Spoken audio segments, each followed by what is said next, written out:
Olá, macaques! Hoje estamos no nosso 16º episódio. Vamos caminhando, passo a passo. Daqui a nada chegaremos ao nosso 50º episódio do MacaqueCast.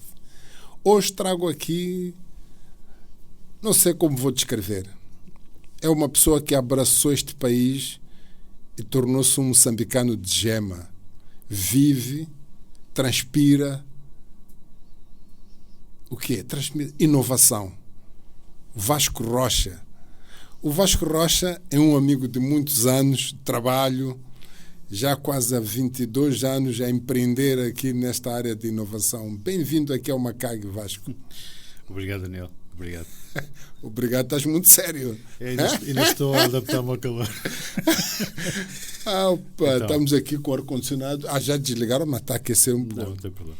Vasco, há muitos anos queria ter este encontro, não clássico de reuniões, mas um encontro aqui para partilhar com os macaques. Quem é este Vasco Rocha, que eu conheço há quase... antes de abrir esse TV, quase pronto a abrir esse TV, em 1999. Sim, eu cheguei cá em 98, 97, 98. 1999, 2000, abri a Soico e aí conheci o Vasco, onde empreendeu com a DDB. Mas antes de tentar perceber daquilo que eu sei, mas que os macaques não sabem, quem és tu, Vasco? Como é que de repente abandonou Gaia, o Rio Douro? Eu conheço bem aquele rio maravilhoso. Já fiz de guarda aquela trajetória guarda. Esqueci. E fiz uma trajetória espetacular com aquela vista maravilhosa do Porto. E o Vasco abandona tudo aquilo para vir aqui a Maputo e virou um moçambicano aqui. Sim, não deixa de ser engraçado. Eu, na altura, trabalhava numa empresa, Sonicel, e um dos nossos fornecedores fazia aqui qualquer coisa. E engraçado, até um dos meus melhores amigos também nasceu cá. Então, parecia que a palavra Moçambique aparecia-me à frente de diversas formas, de diversas maneiras. E um dia o tal fornecedor disse: eu vou a Moçambique, tenho que lá fazer umas coisas. E eu disse: eu tenho férias, eu vou contigo. Estás a brincar? Não, eu vou contigo. Eu vou aproveitar, já que muita gente fala, eu vou. Mas vim aqui de passeio, então? Sim, eu vim de passeio, vim uma semana. A primeira vez que estive cá, tive uma semana. E ele estava lá a fazer as coisas dele. Eu andava a caminhar aqui nas ruas, na altura com muito menos carros que o que estão hoje, diga-se de passagem. Imagino. Mas pronto, era engraçado porque as pessoas eram extremamente hospitaleiras, era extremamente interessante. Para mim era interessante, apesar de ter já estado em África, tinha estado no Quênia, era completamente diferente do Quênia para mim. E pronto, tinha uma vantagem, tinha a língua, que a língua basicamente é a mesma. Então, ao final dessa semana fui e disse: quando é que vais lá outra vez? Disse: vou lá em janeiro, eu vou lá contigo outra vez. Porque let's do it again. Eram sempre 11 horitas de voo, mas de qualquer forma, pronto, era um descobrir de uma realidade nova, de uma situação nova. Eu, na altura em Portugal, faço o trabalho, eu trabalhava 12, 13 horas ou mais. Então tinha a sofrer bichas ou filas de trânsito de 2 horas para chegar. Mas trabalhava em que área? Eu sei que é formado em matemática, né? Sim, informática e matemáticas aplicadas. E porquê que de matemática não foi dar aulas de matemática? Dei aulas de informática, mas não dei aulas de matemática. Mas por acaso dei aulas de informática na altura com os fundos europeus, dei aula de formação que era pessoas, digamos, jovens, mas também fui dar aulas em fábricas e por aí fora, porque foi na altura em que Portugal recebeu muito fundo para poder evoluir em termos da mudança, digamos, de começarem a usar os computadores, e portanto a informática era importante. E era interessante porque também criou vários desafios, porque eu nunca tinha dado aulas. Eu na altura estava no último ano e lembro que a minha mãe, como era professora primária, disse-me: tu já preparaste as aulas? Eu disse: eu já preparei as aulas. Diz ela: olha que não é, vais ficar nervoso e bem, aquilo é meia hora, vais dar 2 horas de aula. E dava aulas como negócio ou como... Não. Sim, não, obviamente ganhava, éramos remunerados, éramos formadores, se quiseres, éramos remunerados à hora, portanto, pelo trabalho que fazíamos, seja pelo Instituto de Emprego e Formação Profissional, na altura, ou por algumas empresas de formação que tinham contratos com a União Europeia para poder dar formação em empresas e a miúdos que quisessem aprender informática. E então, na segunda vez, quando vim, achei que... Não, desculpe, é só para perceber uma coisa. Essa foi a primeira atividade remunerada que o Vasco teve? Não, eu já fazia... Desde miúdo nós tentávamos fazer coisas, e eu quando digo nós, eu e os meus amigos, porque, por exemplo, mesmo na aldeia, porque eu morei, digamos, a minha infância e a juventude foi passada numa aldeia perto do Porto, de Sandim, neste caso. O meu pai era na altura, como é que se diz, lá é uma aldeia, portanto aqui tem o distrito, lá tem a aldeia. Aqui também temos aldeia. Presidente da junta, mas pronto, era lá o presidente da junta, sim, lá da aldeia, e formou um clube a seguir à Revolução, a 74, a 75, formou um clube, e nós, como éramos, digamos, os jovens, não é? Tínhamos que fazer algumas festas para angariar dinheiro, para ajudar o clube e montar aquilo de raiz, porque não tinha apoios de Estado. E esse clube foi-se desenvolvendo e, entretanto, nós fomos sempre andando atrás e a fazer coisas que, de alguma forma, mexessem com pessoas, trouxessem situações novas e realizasse dinheiro. E, portanto, desde esse tempo eu comecei, de alguma forma, a evoluir nesse processo de poder aqui e ali, com esta ou com aquela atividade, podermos, de alguma forma, gerar dinheiro e poder ajudar, de facto, as coisas também a desenvolver-se, porque pronto, tem que haver um objetivo, tem que haver uma missão e não só gerar porque estamos a gerar. Conseguiam gerar receita para o clube. Sim, gerávamos receita para o clube, pronto, de poder ter um outro conjunto de situações, uma vez que o clube dependia de um Daniel David, ou de um Vasco, ou de um António, que dessem, de facto, algum dinheiro para que as coisas fossem... Os mecenas. Exatamente. Então, hoje é um clube, felizmente, é um clube que, em algumas áreas desportivas, está nas primeiras divisões nacionais, em Portugal. E o objetivo daquele clube, quando foi criado pelo meu pai, para algumas pessoas, minha mãe, para algumas pessoas que da aldeia, era no sentido de pegar nas crianças da escola e proporcionar-lhes um espaço para eles poderem fazer ginástica e, digamos, ter alguma educação desportiva. E não estarem ocupados a fazerem coisas que não devem durante todo o dia. Então, por trás disso, que era a ideia original, começou a crescer uma situação que hoje tem. Eu lembro, hoje tem várias centenas, para não dizer milhares de atletas. Alguns deles já são profissionais e têm alguma remuneração, mas nós, quando começamos, e eu fui atleta do clube também, era tudo gratuito. Eu joguei futebol de salão e joguei handball. Vou desafiá-lo no aniversário da DDB para fazermos jogar esse salão. Vamos jogar certamente, mas pronto, depois fui aí, joguei no Campeonato Nacional, acho que na terceira divisão, e depois continuei quando na faculdade também fazíamos parte lá da equipa da faculdade e fomos disputar os campeonatos nacionais, mas pronto, faz parte da juventude de todos. Vê-se que logo foi o primeiro empreendedorismo que fez, quer dizer, procurar soluções. Para conseguir ali trazer receitas para o clube. Foi engraçado. E hoje passar por lá faz lembrar bons momentos. Eu vou passar lá para ver. E veio cá a segunda viagem a Maputo. Havia a segunda viagem a Maputo e também de passeio? Não, vim de passeio, mas trazia por trás a situação de olhar, porque a primeira vez já não era novo, porque já tinha vindo uma vez e, portanto, quis ver qual era a oportunidade e senti que, ao caminhar nas ruas, que havia várias oportunidades que podiam se desenvolver em Moçambique, na altura. Hoje acho que ainda continua a haver, talvez menos do que na altura, estamos a falar há 23, 24 anos atrás. Mas achei que havia a hipótese de poder fazer situações, como eu digo, de poderes pôr a planta e regar a planta e sentir que a planta está a crescer e poderes fazer o acompanhamento da planta, diferente do que na Europa. Não significa que a Europa não tenha oportunidades, tem-nas certamente, talvez menores que tem aqui a África, mas de alguma forma que tu podias fazer um acompanhamento mais em cima, com mais cuidado, de poderes olhar para as situações e poderes ir limando as situações conforme elas fossem aparecendo, boas ou menos boas. E, portanto, percebi, por exemplo, na área de marketing e vendas, porque como eu venho um bocado mais da parte de marketing e vendas, percebi que havia de facto aqui algumas possibilidades. Então, quando fui, lembro que cheguei à Sonicel, isto era em janeiro, salvo erro, e disse lá aos meus administradores que eu ia-me demitir, trabalhava lá há 7 ou 8 anos. Bom, vão-me demitir, disse, mas vais para onde? Vais fazer o quê? Eu vou para Moçambique. Disse, mas tu és maluco, vais para Moçambique fazer o quê? Disse, vou para Moçambique. Também que eu tinha enraizado na minha cabeça por causa das viagens, que provavelmente um bar de praia aqui também era nice, porque com bar de praia eu de calções, solzinho, apesar das minhas pernas não ser nada da coisa, mas de calções eu sempre podia oferecer, digamos, uns drinks aos artistas dos turistas e poder viver nessa base de sol, praia, pronto. E esquecer as horas de fila de trânsito e esquecer as horas de trabalho.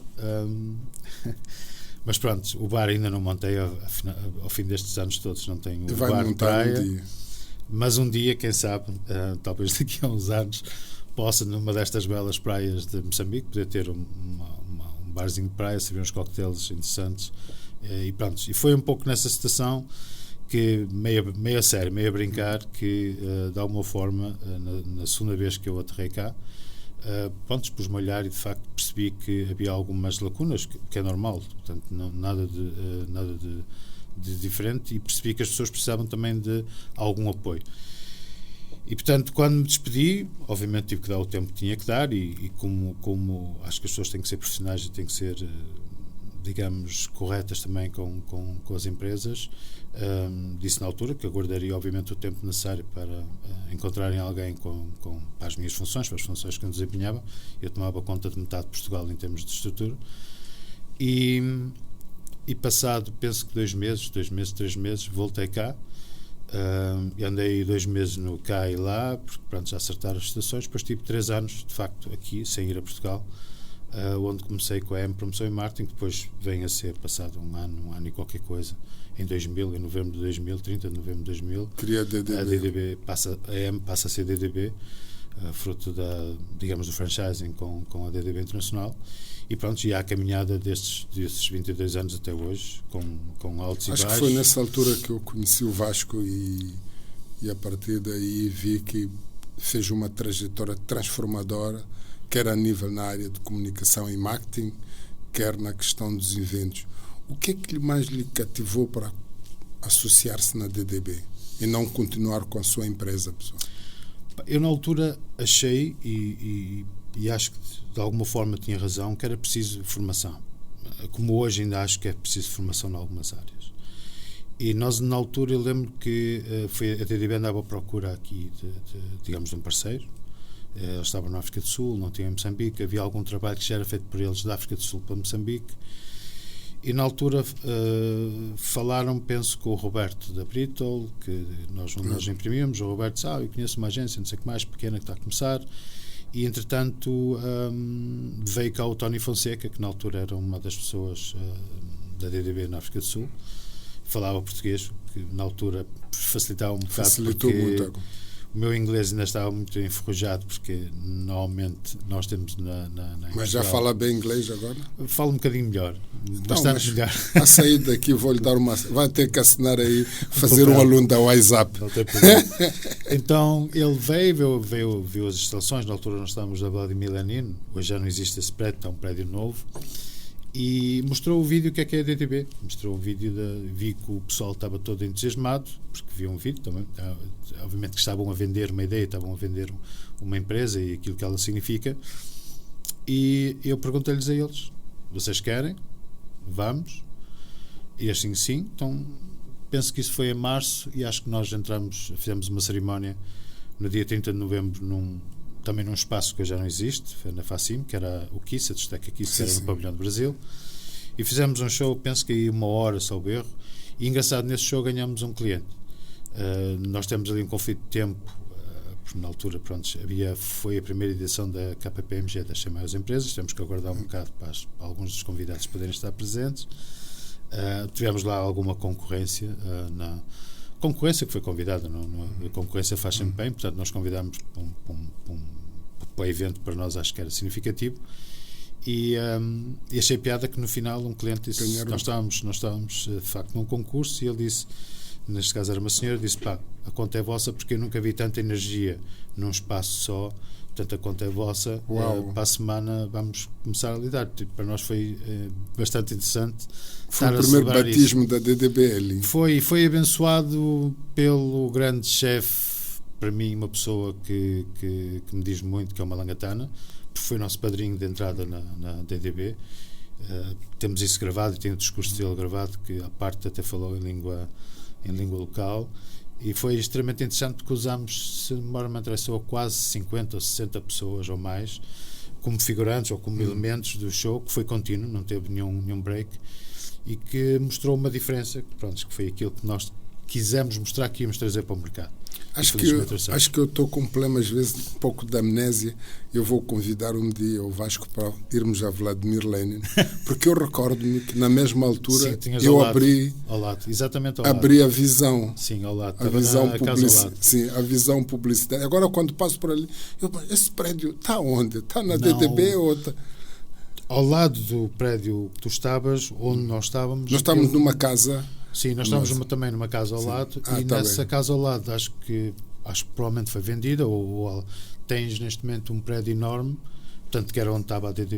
Tá bem, agora estou a ver. Tem um prédio enorme que era onde nós estávamos. E a DDB foi a minha inspiração, porque o Vasco está a lançar a DDB. O que é esta coisa de contactos internacionais? Eu aí fui atrás e 2 anos depois, se não estou em erro, representei a Leo Burnett. Exatamente. Fiz a Leo Burnett, só que depois cansei-me rápido por causa dos relatórios que eles pediam.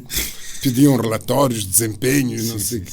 O Jeremias Langa foi fazer a formação da Leo Burnett e mais uns quadros, acho que foi o António Xerinda, se não estou em erro, na África do Sul, porque também era problema da formação dos quadros, queria competir. Na altura, a parte de marketing, a parte de vendas, tinha várias lacunas no mercado. E eu, inclusivamente, hoje é diferente, mas há uns anos atrás, talvez nesse início, nós focávamos mais na parte de trazer resultados para o cliente, nem era muito na comunicação, nem era muito nos layouts, nos spots de televisão, mas mais trazer resultados, fruto de tentar vender e fruto de alguma forma puxar dinheiro para as empresas de forma que elas pudessem evoluir, e depois seria a fase seguinte. E hoje não, hoje é um pouco mais diferente, porque já existem bastantes profissionais, e quer na área de marketing, quer na área de vendas, podem não ser tão especializados em áreas específicas, em nichos específicos, e serem mais generalistas, mas penso que também o tempo e o próprio mercado vai-lhes trazer essa especialização, e às empresas vai-lhes trazer, de facto, os profissionais que eles precisam para poderem fazer um trabalho e poderem comunicar com o mercado. O Vasco, na altura, foi a pessoa que me inspirou a correr para essas coisas da Leo Burnett e andar atrás dos clientes, mas o Vasco conseguiu consolidar uma empresa que se tornou uma marca sólida, reconhecida em Moçambique, e essa marca confunde-se com o seu nome, Vasco Rocha, e as pessoas reconhecem dos projetos emblemáticos que desenvolveu em Moçambique, como é o caso do Mozambican Fashion Week, e o projeto de música Mozambican Music Awards, mas o Mozambican Fashion Week foi transformador. Trouxe aqui aquilo que chamamos o espírito de sonhar alto, de pensar coisa diferente. Conta-nos lá, de onde é que veio essa ideia? Os dois projetos eram mais ou menos a mesma gênese. A nossa gênese, quando se pensou nos projetos, foi de identificar novos heróis moçambicanos. Porque, bom, eu posso pôr heróis em aspas, mas eu penso que todos nós podemos ser heróis, e todos nós podemos trazer uma mensagem e dar um exemplo para os outros. Moçambique tem heróis, e tem heróis... Desculpe, teve aqui um herói, o Taíbo. Taíbo lançou-se no Moçambique. É um dos heróis que nós temos aqui, e que atingiu, chegou a Milão. Exatamente. Então, quando tu tens a identificação desses novos heróis que podem trazer valor acrescentado para a juventude, e eu acho que nós não nos podemos esquecer que este país é um país jovem, que à volta de 60 ou 60 e tal % tem menos de 30 anos, portanto precisam de valores, precisam de guias, e dos mais recentes na altura tinhas uma Lourdes Motola, tinhas pouco mais do que isso, pelo menos que eu me lembro assim, que pudesse trazer algum valor para os jovens poderem perceber que era preciso espírito de sacrifício, era preciso humildade, era preciso trabalhar para se poder chegar a qualquer lado e pelo menos para eles poderem atingir os objetivos deles. Então, quer o Fashion Week, quer o MMA foi um pouco nesse sentido, identificar valores, quer na área de moda, quer na área de música. O Fashion Week evoluiu muito mais rápido e talvez mais sólido porque atrai um conjunto de elementos completamente diferentes do que o MMA, se bem que há aqui algumas funções que possam ser similares em determinadas áreas. O Fashion Week traz dois elementos próprios. Um são os estilistas, maquilhadores, mas pronto, são estilistas, e outros serão os modelos masculinos ou femininos que fazem parte também do processo. Mas tudo isso fez com que criasse uma mudança de atitude, e eu acho que a mudança de atitude foi importante. Eu lembro perfeitamente nessa altura que nós identificávamos as pessoas que estavam a trabalhar para o Estado porque elas andavam balalaicas e por aí fora. Hoje é raro de ver alguém de balalaicas, ao fim deste tempo todo. As pessoas têm mais cuidado com elas, é o fato, é a forma de estar, a forma de vestir, o gosto por elas próprias. Eu acho que isso foi tudo trazido um pouco pelo evento ao longo deste tempo. Há uma influência que eu acho que foi criada por ele, a abertura de lojas, o cuidado das senhoras em comprar os cabelos, as maquilhagens, os spas, tudo isso, a criação do bem-estar, acho que foi uma situação que o próprio evento puxou, e acho que é positivo porque faz com que o nosso cuidado, o nós olharmos para o espelho e podermos de alguma forma enfrentar o mundo, mas enfrentar o mundo com bem-estar, com uma noção própria daquilo que queremos ser. O MMA, por outro lado, tem uma situação que tem a ver com os músicos, tem a ver com a produção de música, e a produção de música não é, e acho que ainda hoje não é a produção que deveria ser, apesar de sermos um país que temos um elevado potencial criativo, e termos jovens com elevado potencial criativo em várias áreas, estamos a falar de duas, mas em várias áreas.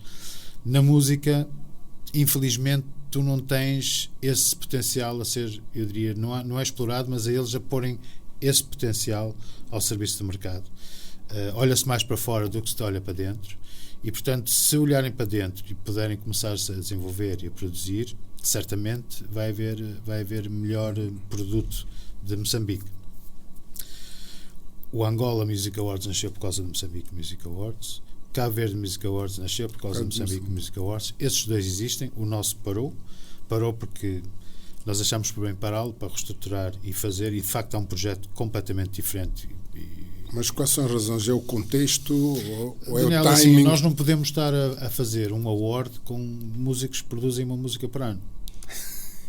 Basicamente, se as pessoas começarem a olhar, deixarem o elan de parte, deixarem o glamour, tudo isso, e formos factuais, práticos, se eu produzo uma música por ano, vou ser analisado por outra pessoa que produz uma música por ano? Não faz sentido.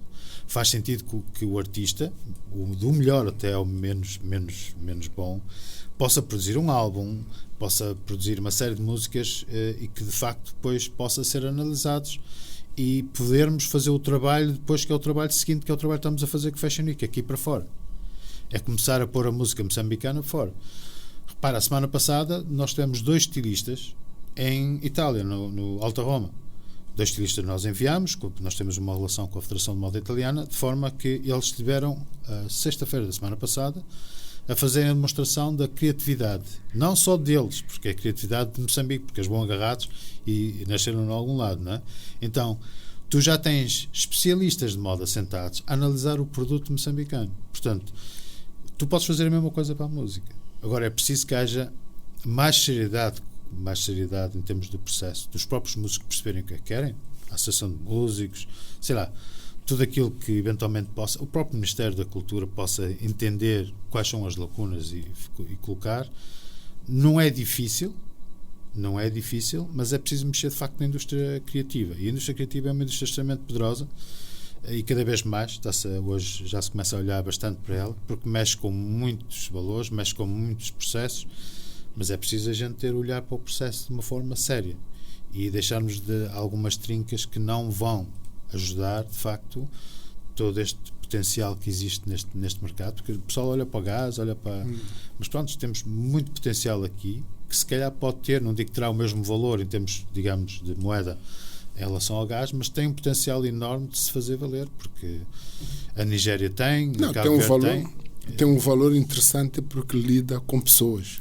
Um país que não cuida das suas pessoas. Não. Sim, e o Vasco é uma das pessoas que posso dizer que conseguiu pôr a bandeira de Moçambique no mundo como empreendedor. E são os empreendedores que transformam, procurando através do seu empreendimento, que transformam países, que transformam o mundo. O Vasco, os macacos aqui até perguntam nos bastidores e querem saber também os bastidores do Mozambican Fashion Week. Trouxe um produto disruptivo a nível da qualidade produtiva em Moçambique. Trouxe um produto com uma produção talvez diferenciador, que as pessoas não estavam habituadas a ter, nas condições que o país tem, que são condições muito adversas. Gostava de saber o que é que acontece nos bastidores, ou o que é que aconteceu, ou o que é que tem acontecido para que o Vasco consiga ultrapassar todas essas dificuldades e atingir um produto com aquela qualidade. Ao nosso nível, é uma qualidade que não deixa ninguém envergonhado. Bom, nós sempre foi um princípio da DDB olhar para aquilo que fazemos e colocá-lo como um benchmark estrangeiro. Ou seja, o pessoal muitas vezes fala em moçambicanidade, e eu digo às pessoas, moçambicanidade não tem a ver com fronteiras. Moçambicanidade tem a ver connosco próprio e aquilo que nós podemos colocar fora, usando, no bom sentido, a bandeira de Moçambique e mostrando ao mundo a capacidade que os moçambicanos têm. Se nós temos aqui a matéria-prima, que são as pessoas, e temos matéria-prima jovem, portanto temos uma capacidade criativa enorme, temos que a puxar para fora. Depois tens a formação que a tens que dar, porque sem formação é muito difícil tu poderes pedir às pessoas. As pessoas vão fazer o máximo que elas têm, mas elas têm que ser de alguma forma ensinadas e de alguma forma formadas a atingir os limites que elas podem atingir. Nós no Fashion Week temos estado a fazer isto por fases, tem demorado mais tempo exatamente por aquilo que tu disseste. Nós, quando arrancamos com o Fashion Week, fechou a última fábrica têxtil em Moçambique, portanto não tinhas matéria-prima para fazer, tinhas que educar as pessoas. O nosso primeiro desafio foi dizer, bom, como é que nós vamos sentar 500, 600 pessoas a ver um desfile só, uma hora de desfiles, elas vão se cansar. Ao fim de 10 minutos estão fartas de ver rapazes culturalmente as pessoas não estavam, moçambicanos não estavam habituados. Então nós fizemos um modelo que foi música, entretenimento. Portanto, os primeiros anos de Fashion Week foi mais entretenimento, onde pusemos a moda encaixada no entretenimento, no sentido de puxar as pessoas para sentar, perceber, começar a olhar e começar a dar à luz, de facto, alguns elementos, alguns estilistas neste caso. A partir do segundo, terceiro ano, começamos a exigir, como ainda hoje, que quando nos viessem a inscrever, tinham que cumprir já com um conjunto de regras, nomeadamente a ideia, os croquis, os tecidos que iam usar, todo esse processo, para obrigar, isto é um processo, não é?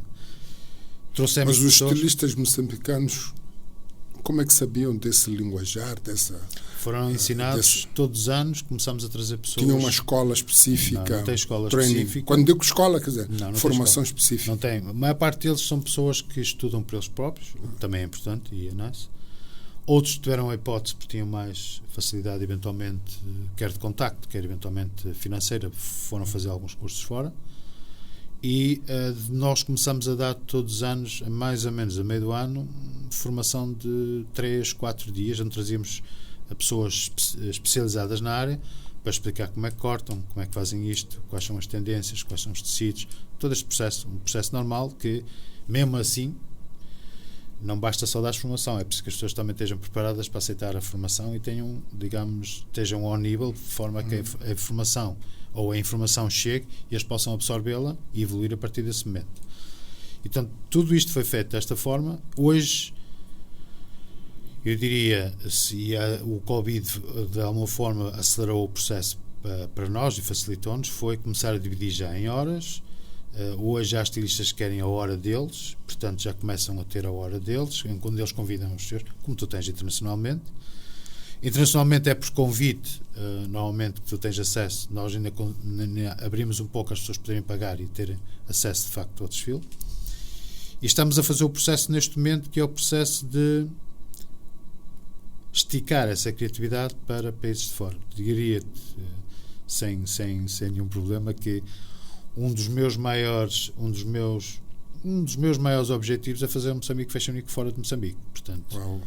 eu já registrei em Portugal, a marca já está registrada em Portugal, não significa que será em Portugal, pode ser noutro país qualquer, é-me indiferente, mas gostaria de levar uns 10 estilistas moçambicanos, mas para mim não é fazer só com estilistas, é levar estilistas, é levar alguns empresários, é dar cor, cheiro, sabor, todos os teus sentidos a Moçambique, onde quem for convidado tem todos os elementos, desde a comida, desde a música, desde a moda e desde a parte do empreendedorismo, se quiseres, ou do negócio que tem a ver com a parte têxtil, num país, porque aí tu levas de facto o Moçambique em cores, toda a nossa capulana, se quiseres, todos os nossos detalhes coloridos, um arco-íris de forma a colocar isso, que pode potenciar o negócio no geral, pode potenciar também a parte turística, portanto, potencia várias outras estações. E de facto é este o projeto onde nós queremos caminhar, para que podermos internacionalizar os nossos estilistas, dando-lhes a hipótese primeiro de identificação de compradores, porque o negócio começa aí, que é aquilo que nós temos-lhe dito. Não adianta nada eu fazer um desfile, mostrar 3, 4, 6 peças de roupa e pronto, recebi a luz, tirei fotos, vídeo, bateram palmas e morri. No dia seguinte já ninguém se esquece, já as pessoas se esqueceram. Isto é um negócio e tem que ser visto como um negócio, e portanto estão a ser vistos. Os parceiros que estamos a identificar agora são parceiros que estão a dar formação. Estamos a falar com uma universidade também, que já fechamos um MOU para cursos de formação de tecnologia de moda, e portanto estamos aqui a arranjar agora um conjunto de situações para poder formar nos próximos 3, 4 anos um conjunto já, eu não diria diferente, mas talvez um bocadinho já pensado de outra forma, de novos estilistas ou de jovens que possam estar preparados para isso, além de que o evento não fica aí. Portanto, tens maquilhadoras, tens pessoal técnico que está atrás, backstage, pessoal técnico de frente, a concepção de todo o evento, todo o processo vai alimentar um conjunto enorme de pessoas. Portanto, o Vasco fala de uma estrutura gigante. A pergunta que eu quero colocar e que não cala, porque os macacos estão para isso: qual é o business model que está por detrás? O Vasco não é uma instituição nem de mecenado, nem de caridade. Qual é o business model que está por detrás disso? Nós temos trabalhado até hoje com parceiros, patrocinadores, se quiser. E é rentável? Eu diria que há alguns anos é mais rentável que outros. E quando falo de rentabilidade, ninguém vai se reformar com o valor que resulta daquilo, como é óbvio. Mas também nós fazemos tudo com uma associação que se chama Paixão. Ou tens paixão por fazer aquilo que tu fazes, então não vale a pena. Mas a paixão, alguma pessoa tem que pagar daquilo que a pessoa sim, quer. A fatura sempre vem. É verdade, mas por isso é que eu digo que temos tido patrocinadores, felizmente, para ir acompanhando estes então o modelo de negócio é baseado em sponsorship. Neste momento, as sponsorships introduzimos há 2, 3 anos, começam a ver já os pagamentos das horas que forem sendo usadas pelos estilistas, as receitas de bilheteira, que pronto, não alimentam tudo, mas pagam uma parte, digamos, daquilo que são os custos normais. Parcerias que fazes com alguns elementos, os hotéis, companhias aéreas, por aí fora, que também facilitam um pouco também a realização do conta evento. Fecha no fim.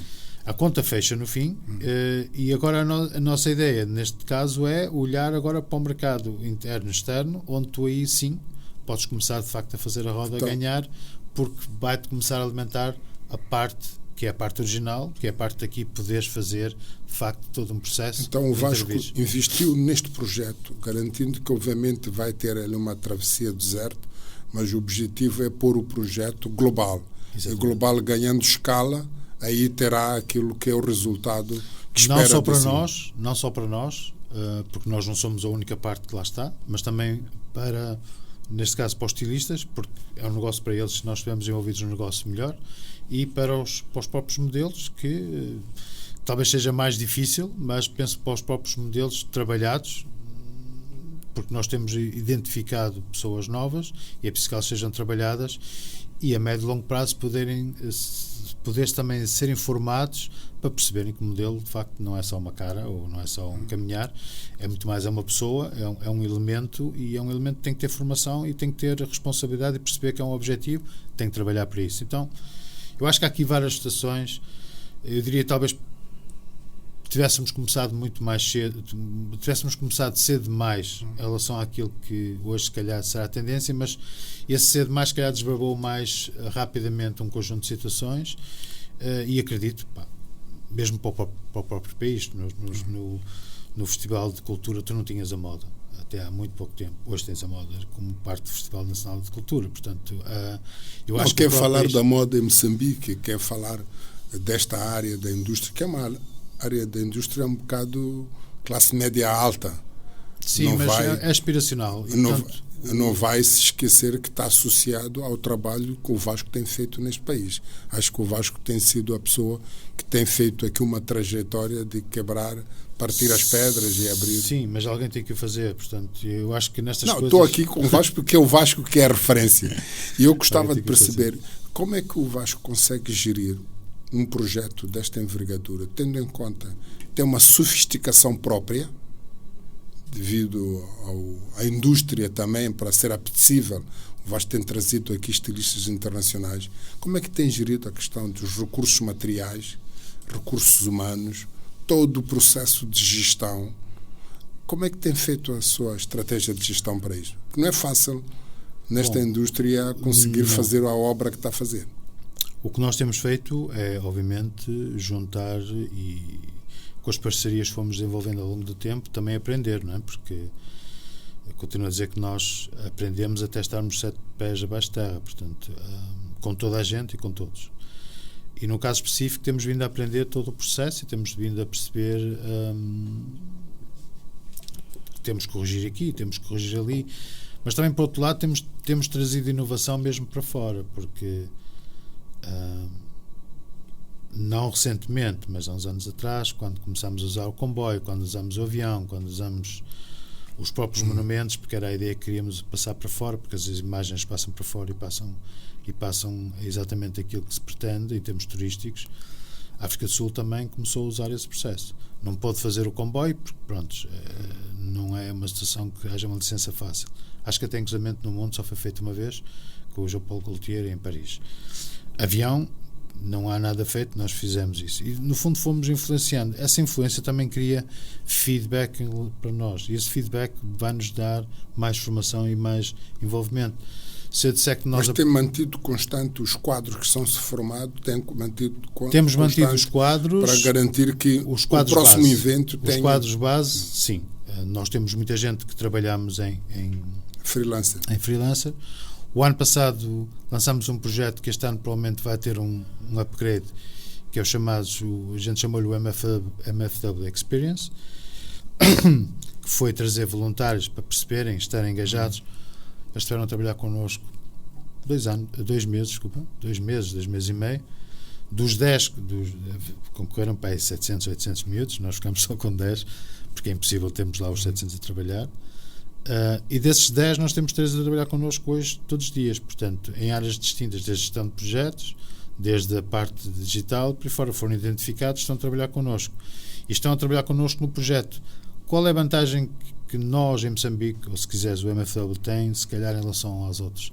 É que nós gerimos o projeto da A a Z, porque o meu projeto é nosso, nós gerimos desde a comunicação até a execução do projeto e permite-nos uma liberdade quer criativa, em termos de campanha, quer na parte das ações sociais, em tudo. Permite-nos uma liberdade de podermos fazer aquilo que nós queremos fazer, com as regras, obviamente, normais que de mercado, mas permite-nos fazer isso. Isso dá uma abrangência muito grande às pessoas que trabalham dentro do projeto, perceberem várias áreas e estarem envolvidas em várias áreas. Há uma formação on the job, as pessoas vão ganhar.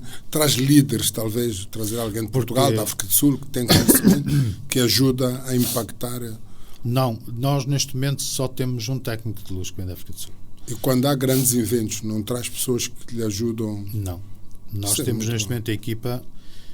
Uma das coisas que eu disse à equipa sul-africana que nos apoiou no segundo Fashion Week foi quer em nível de equipamento, quer a nível de formação. Eu queria que fosse formado o pessoal local, moçambicano, num curto espaço de tempo, para podermos ter, de facto, um evento 90%, 100% moçambicano. Uau, Desde a parte da criativa, do próprio estilista, obviamente os estrangeiros que são convidados e vêm cá são para trazer mais valias nesta ponte de formação com os estilistas nacionais, mas a ideia foi transformar tudo, e neste momento só trazemos uma pessoa, que é um técnico de luz, que tem obviamente a especialidade completamente diferente, é um evento mais específico em termos de iluminação, por causa das fotografias, por causa dos vídeos, que também tem estado a formar, digamos, ao longo deste tempo, o nosso pessoal, o pessoal que normalmente trabalha connosco. Vasco, a pergunta que não se cala é o seguinte: o Vasco deve ter um dashboard aí no seu gabinete, quando faz um projeto, como se fosse um piloto que tem ali o cockpit. Tem processos, quer de gestão, quer de controle, para várias áreas, desde a área de produção do catering, a área de produção. Quer dizer, são várias áreas ligadas a um projeto desta magnitude: protocolo, logística, segurança, tudo isso. Como é que controla esses processos todos produtivos? Qual é a sua estratégia de gestão? Como é que faz? O projeto vem todo à base, é todo desenhado. Nós começamos a trabalhar nele logo este ano começamos em finais de janeiro. O evento é em dezembro, nós começamos em finais de janeiro. Começamos a fechar um conjunto de situações até ter tudo de facto fechado, com orçamentos fechados, de forma que a parte comercial possa trabalhar a parte que tem a ver com a sustentabilidade. E em termos de estratégicos, começamos a olhar para os passos de 1 ano a 3 anos, de forma a podermos ir desenvolvendo, porque há coisas que não são fechadas num ano, demoram mais tempo. É importante começarmos a olhar para essa amplitude, e tem sido feito assim, dessa forma. O único ano que fomos apanhados um bocado em contrapé, e penso que não fomos só nós, foi a questão do Covid, que pronto, com o bloqueio, com o fecho, era complicado. Mesmo assim, o evento atravessou o Covid até com alguma força. O ano passado nós tivemos 65 a 70 estilistas moçambicanos, entre novos e alguns já com mais experiência em termos de mercado, porque nós estamos a olhar, digamos, para a frente, e os parceiros também nos obrigam a isso. O engraçado é que representa os estilistas, eles usam o Mozambican Fashion Week como plataforma, e os estilistas gerem a sua carreira sozinhos. Nós neste momento provavelmente iremos gerir 2 ou 3 estilistas, porque nos estão a pedir, e a ideia é tentar começar a fazer esse trabalho de base. Há um ou outro estilista que faz a gestão deles próprios. O Taib lançou-se na plataforma e depois foi caminhando por ele próprio, com a ajuda de pessoas com quem eventualmente ele se sentiu à vontade. O Nival também tem feito esse caminho, o Shibai em aspas, mas não significa que a nossa presença não esteja, não cria envolvimento, porque pronto, por exemplo, tem havido e está num processo de ver se conseguimos uma ligação entre o Japão e Moçambique, de forma a tu poderes mixar aqui a cultura asiática com a cultura moçambicana. E, portanto, há interesse nisso, entre juntar seda, eventualmente já começares a fazer um trabalho de 2 criativos, e, portanto, começar a explorar um pouco esta indústria. Portanto, tu desenhares uma coleção que dê para o Japão e dê para Moçambique, significa que tens um mercado duplo. Tens o mercado japonês e tens o mercado moçambicano. Então, a peça que for feita... É bionívoca. Mas isso permite a cultura transitar, e além disso, em termos de receita, poder trabalhar com as 2 situações, que eu acho que é importante. Quem diz que o Japão diz com outros países. Vasco, tudo isto é muito bom. O Vasco é visto pelas pessoas como o criador deste grande projeto que chama-se Mozambique Fashion Week, que agora é uma marca global, e todas as pessoas com quem falamos sobre a moda falam sempre de Vasco Rocha. Mas há uma coisa que as pessoas não sabem. Quem é este Vasco Rocha? Tem família? Dorme à noite? Como é que consegue ou bebe alguma coisa para ficar sempre antenado? Vamos falar da parte. Quem é esse Vasco Rocha? Isso tudo que está a fazer, que papel é que a tua família tem para que o Vasco faça o que faz, fazer o que está a fazer? Os teus pais ensinaram alguma coisa? O que é que pode partilhar connosco sobre isso? Assim, tem família, durmo em casa e dorme mesmo. Às vezes não durmo assim tanto, mas pronto, mas tento pelo menos descansar.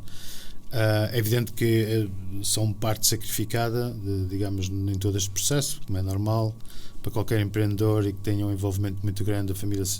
É sempre um porto seguro, mas também é sempre uma situação que de alguma forma sofre com a não presença, digamos, da pessoa. No entanto, pronto, como eu disse, eu nasci no Porto há uns bons anos atrás e depois estive na aldeia em Sandim, eu diria até aos 20, por aí fora. Depois andei ali entre Sandim e Porto por causa da faculdade e fui ficando mais no Porto que em Sandim, por situações, digamos, normais, da própria liberdade que nós queremos atingir sempre quando chegamos a uma determinada idade. Bom, assim, eu de alguma forma fui habituado sempre a ver o meu pai a mexer com várias situações. A minha mãe era professora primária, portanto, mas o meu pai tinha pronto, além de ser um construtor civil, ele era uma pessoa que se envolvia muito com a comunidade, com as pessoas da aldeia. Já vinha do meu próprio avô, portanto acho que não sei se isso é um género que se herda ou não, mas pronto.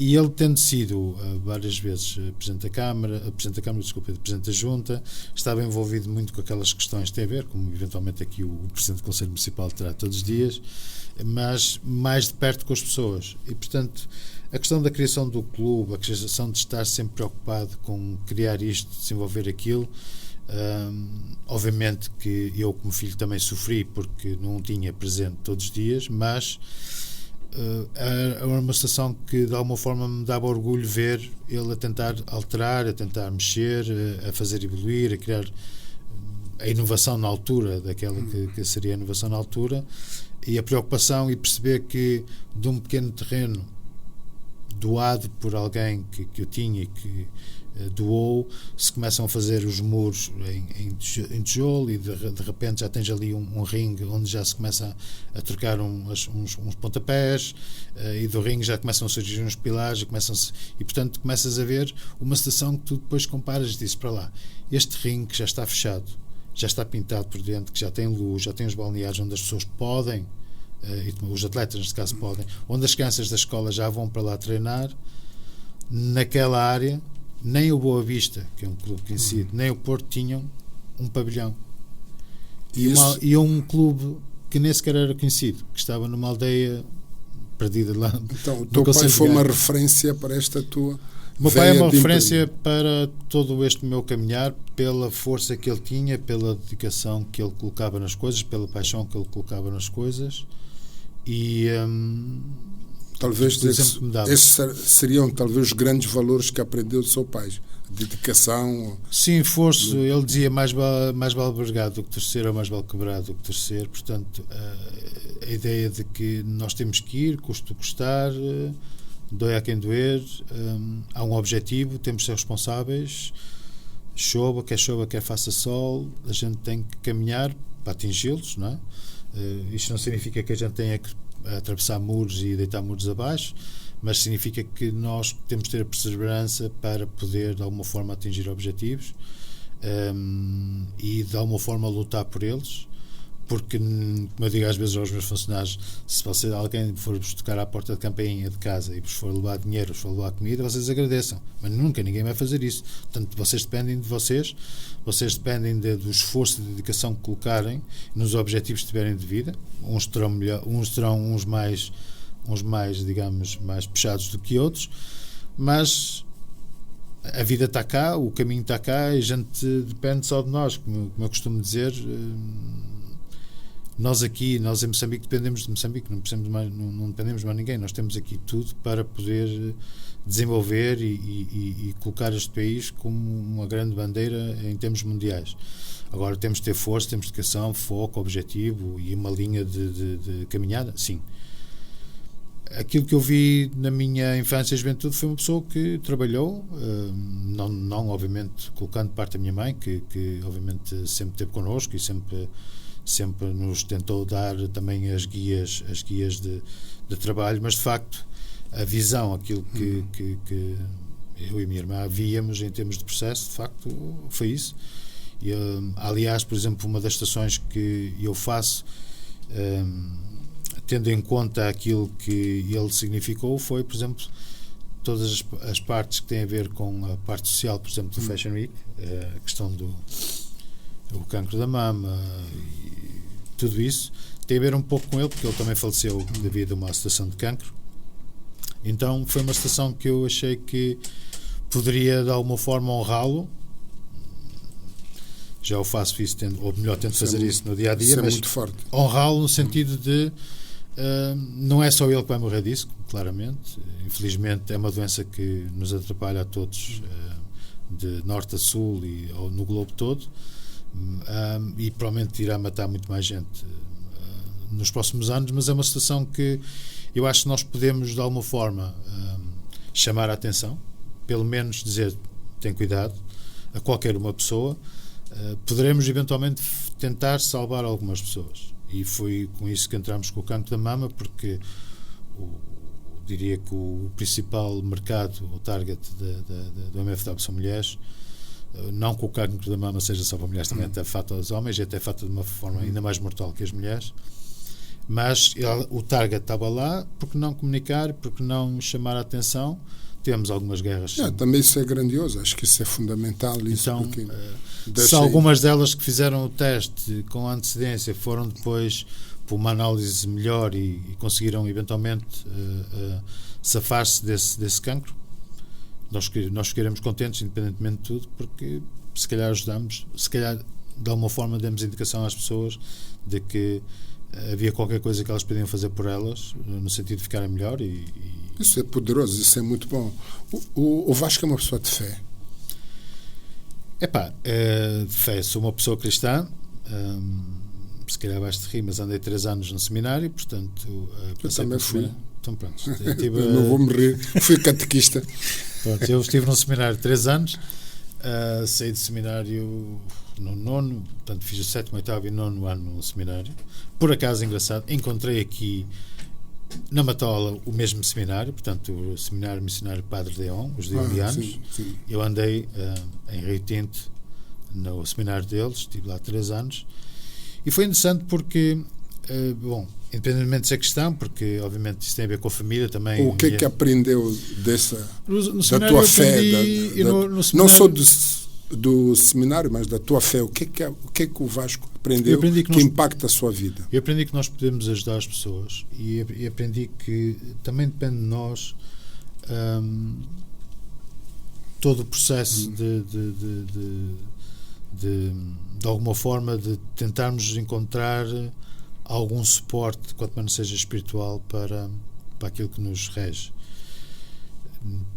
No seminário, nos 3 anos que estive lá, era engraçado que nós tínhamos de fazer tudo, desde limpar os chãos, desde servir à mesa, desde recolher os pratos, desde limpar os quartos de banho, tudo. Não havia mulheres, ou melhor, havia, eram as cozinheiras e a recepcionista, mas tudo o resto, passar o pano no chão, andar a passar como chão, plantar batatas, recolher batatas por aí fora, até fazer teatro e cantar. Portanto, eu fiz tudo isto, e isso de alguma forma também me ajudou a perceber que eu não tenho que depender de ninguém, eu posso fazer as estações, nem tenho que estar a pedir a ninguém para fazer. Isso foi uma coisa que também me levou um pouco pela vida, porque como eu dizia também aqui várias vezes, assim, eu não estou a pedir para fazerem nada que eu já não tenha feito. E eu sei mais ou menos o tempo que isso demora a ser feito, mais ou menos de velocidade, porque eu já o fiz. Portanto, se tenho que pôr a mão em alguma coisa que vocês não gostam de pôr a mão, ou que não se deve pôr a mão, eu já pus. Portanto, tenho os meus 5 dedos com os quais eu nasci. Portanto, isso não vai fazer nada, vai-nos a transformar, vai de alguma forma criar-nos o espaço mental de dizer que nós podemos fazer as estações, porque nada nos proíbe de as fazer, e não é isso que vai complicar o que é que seja. Isso servirá de exemplo das pessoas: não toco nisso, eu não quero mexer nisso, isto, aquilo. Não, vamos fazer. Se souberes dar valor às pessoas, se souberes fazer isso, se tu souberes varrer, se souberes limpar o chão, tu consegues dar valor àquilo que a pessoa, quando vês uma pessoa a limpar o chão, digamos, a esfregar ou a varrer, consegue fazer isso. Então, eu acho que é importante que nós valorizemos o trabalho de cada um, porque o trabalho de cada um significa algo no seu todo e no conjunto. Uau! Quem é Deus para si, Vasco? O que é Deus para si? O que é Deus para mim? Deus é... Não vou dizer que é uma pessoa, porque não é uma pessoa, mas Deus é algo que de alguma forma nós precisamos para que nos guie no nosso dia a dia, para que nós possamos acreditar e olhar e de alguma forma perceber que lá em cima, independentemente da definição do lá em cima, que há alguém que está a olhar para nós, que muitas vezes nós achamos que até está com os nossos mais queridos à volta dele, no sentido de nos ajudar, nos apoiar e de encontrar de alguma forma algum conforto que muitas vezes nós não encontramos na Terra. E portanto, quando olhamos para cima, achamos que todas as nossas memórias positivas, tudo aquilo que nós achamos que é de bom, está a olhar para nós e está-nos a dar a força para guiar os nossos momentos, para guiar-nos no caminho que nós temos que percorrer enquanto estamos cá em baixo, e que nos vai dar a força e o alento para que cheguemos a Porto Seguro. Uau, muito forte. O que eu gostava, quando termina um projeto como uma Mozambican Fashion Week, olha para o céu e diz: Deus, valeu. Não, até olho durante o evento, portanto, às vezes as coisas estão sob stress e a gente às vezes perde a força durante o evento. Para não... No fim já é mais sossegado.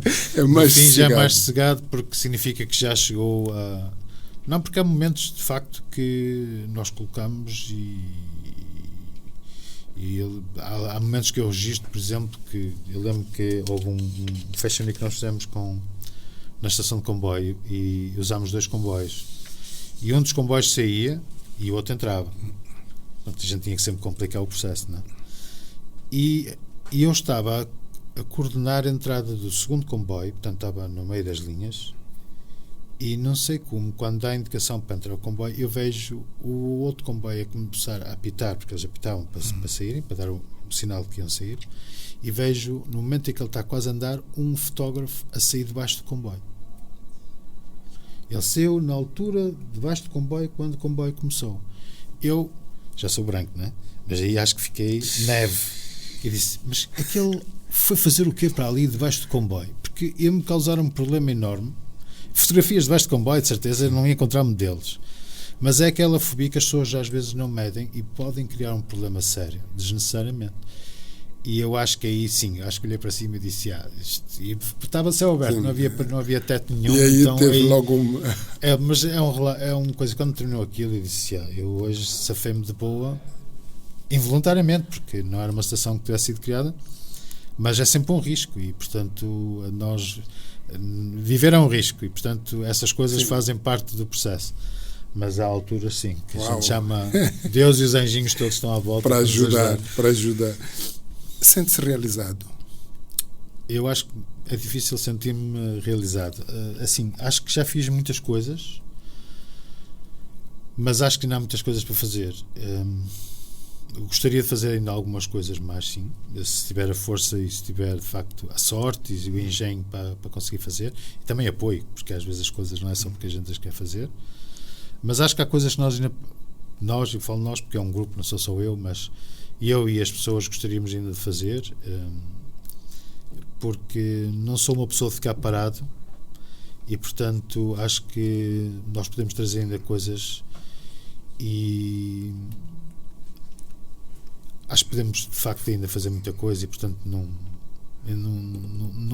te vou dizer que estou 100% realizado, não estou. Mas é uma pessoa grata? Sim, acho que vivi muitas experiências, acho que fiz muita coisa que de facto de alguma forma dá-me orgulho. Se calhar outras coisas não foram tão bem como nós ou como eu gostaria que tivessem ocorrido, mas isso também faz parte da vida, as coisas boas e as coisas menos boas, e fortaleceram-me ao longo do caminho. E que, se quisesse olhar, hoje vou parar, tenho que olhar para trás, podia mencionar 2 ou 3 erros que cometeu que foram uma lição excepcional para si. Todos nós erramos, os erros são universidade para nós. Mas se olhasse para trás nesses projetos todos que realizou, que são grandiosos, que erros acha que cometeu, 1 ou 2, para servir de aprendizado, que aprendi muito com esses erros. Bom, Daniel, não é fácil identificar isso, porque assim, apesar de talvez eu até poder reconhecer que possam ter sido erros, eles foram feitos com paixão. Hoje, se calhar, eu olho para trás para algumas coisas e disse, se calhar podiam ter investido tanto ali ou aquilo, podíamos não ter feito tanto, mas também sei que se não o fizéssemos, provavelmente ele não tinha tido a expressão que teve. Portanto, isto é sempre um pau de dois bicos, não é? Podíamos ter feito, se calhar, com menos brilho, gastaríamos menos dinheiro, teríamos menos resultados, mas se calhar o produto tu hoje olhas e sentes talvez ou sentes orgulho, não é? Ou sentes alguma realização, provavelmente poderia não ser aquilo que foi. No entanto, serve sempre para poder-se olhar para aquilo que se fez e aprender, porque acho que isso é importante. Aprender e tentar não cometer os mesmos erros, porque isso significa que se aprendeu alguma coisa e que também se ensinou alguma coisa, porque outras pessoas também tiveram que ser chamadas a atenção e tiveram que perceber que não é aquele passo, ou que o passo não foi bem executado, deverá ser executado de outra forma. Se olhar para esta questão da aprendizagem, que partilha que podia nos dar aqui da grande lição que acha na sua vida, na sua experiência, sua vivência, como estudante de matemática e informática, vir a Moçambique, esta trajetória quase de 22 anos em Moçambique a fazer projetos grandiosos, olhar, que aprendizagem deixaria aqui para os macaques como lição de vida? Eu diria que se calhar o que eu posso de alguma forma dar como coisa é que não há fronteiras. E hoje, talvez, diferente há 22 anos, menos fronteiras existem. Eu acho que nós temos que ter um sonho, temos que ter um objetivo, mudar ou não mudar as coisas, mas ter o objetivo claro e caminhar, lutar pelo sonho, fazer com que ele passe de sonho a realidade, com tudo aquilo que ele vai trazer e que a gente sabe que ele vai trazer desde o início, que são os momentos bons e os momentos menos bons, mas perceber desde o início que está dependente de nós, não está dependente de mais ninguém. Está dependente de nós, está dependente da nossa vontade, do nosso espírito de sacrifício, da nossa humildade, lutar e continuar a lutar até podermos atingir esse objetivo. Uau! E por isso, como não há fronteira, surpreendeu-nos este ano. Uma surpresa agradável. Mozambique Fashion Week, Vilanculos. O que é isso? É kamikazismo? Logística? É de louco? Não, o Moçambique Fashion Week arrancou em Inhambane. Primeiro foi em Inhambane. Sim. Depois, obviamente, para aquilo que nós queríamos fazer e para aquilo que nós queremos fazer, sair de Maputo é um bocado complicado por causa de toda a logística. O que nós vamos fazer em Inhambane, em Vilanculos, é, eu diria, um pequeno MFW. Porque o MFW continua-se a realizar em dezembro na mesma cá. Portanto, o MFW deste ano terá duas componentes, se quisermos. A componente de Vilanculos.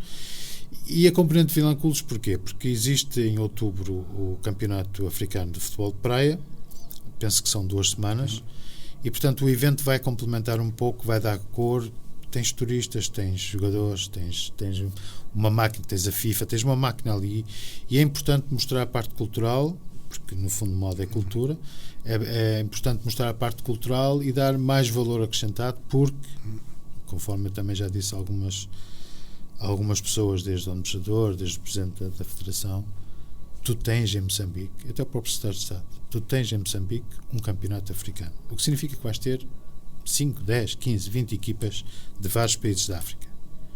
Então, num dos sítios, não o único, mas num dos sítios bonitos que Moçambique tem, Vilanculos, que tem a capacidade para aguentar uma situação desse género, que é importante. Porque não aproveitar para podermos candidatar ao Mundial, ao Campeonato do Mundo de Futebol de Praia, porque o espaço está lá, vais ter a parte internacional está lá, em loco, vai viver aquilo que nós, moçambicanos, pudermos ser em termos hospitaleiros e todo o processo logístico e organizacional. É diferente de tu apresentares um dossiê. Então, tu podes provar 2 mais 2 igual a 4, que tens capacidade de organizar um campeonato do mundo. acho que é a única e uma rara oportunidade que Moçambique tem, de facto, de fazer quase uma apresentação ao vivo e a cores, como diz o outro. Contigo nem precisamos discutir mais. Moçambique vai chegar lá. Então, por isso é que eu estou a dizer que eu acho que era importante. Pergunta rápida. Esses 22 anos quase em Moçambique, já chorou alguma vez? Já chorei. Já chorei porque não foram anos O Vasco fáceis. é uma pessoa muito fechada, olhar muito compenetrante, muito... Sim, mas já a lágrima chorei. não sai aí. Não, é assim, atenção, eu estou aqui há 22 anos, mas posso dizer que já dormi num carro 2 noites. Em Moçambique, numa rua. Já dormi num carro 2 noites. A ser mordido pelos mosquitos. E durante uma semana comi pão com manteiga. Portanto, podia ter Já é pegado no muito avião, bom. podia ter pegado, já é bom, sim, há muita gente que se calhar não tem isso. E nem dorme num carro. E podia ter pegado no avião e ter voltado. Mas eu não tinha vindo para Moçambique para pegar no avião e voltar à primeira dificuldade. Portanto, serviu-me de exemplo, puxou de novo para eu poder fazer o reset, olhar e perceber isto é uma dificuldade séria, mas é com estas, eu vou ter que contar com mais estas dificuldades ao longo da vida, iguais, diferentes, piores, melhores, para poder caminhar a estrada que eu tiver que caminhar, boa ou má, a estrada que eu escolhi para caminhar. Portanto, eu acho que isso faz parte do nosso dia a dia, a gente olhar para aquilo que é bom, para aquilo que é menos bom, e acho que são essas coisas que nos fazem ganhar, digamos, a resiliência e a vontade de chegar a algum lado. Uma das coisas, só para terminar, tenho aqui umas 2 questões. Primeiro, gostaria que o Vasco arranjasse uma forma de me dar o vídeo de um desafio que me colocou, que nunca vou me esquecer, de fazer uma palestra em inglês no evento da DDB. Fiquei no Hotel Plana, perdi 3 quilos nesse evento. 3 quilos. Não falava bem inglês, mas pronto. Tive lá que me virar, espero um dia ter essas imagens, que acho que até estão na internet, mas espero ter com uma boa qualidade. A segunda questão, sendo um homem de comunicação, uma pessoa de eventos, às vezes vivemos com sound bites, ou de palavras, ou de frases que marcam aquilo que é a história e a vida que queremos transmitir aos outros. Se fosse deixar aqui uma palavra que ficaria para gerações vindouras, a pessoa dizer que uau, isto é uma lição de vida do Vasco Rocha, assinado Vasco Rocha. Que palavra que seria ele? Que vai estar no outdoor, vai estar em qualquer parte do mundo onde circulasse. Eu diria que tu és tão bom como a última coisa que tu fizeste. Como nós dizemos nos eventos, o evento é tão bom como o último que foi feito. E é aquilo que as pessoas estão a lembrar de nós.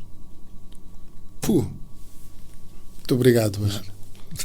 Muito obrigado. Macag, vocês são tão bons como a última coisa que fizeram. Eu gostava só de partilhar convosco o seguinte.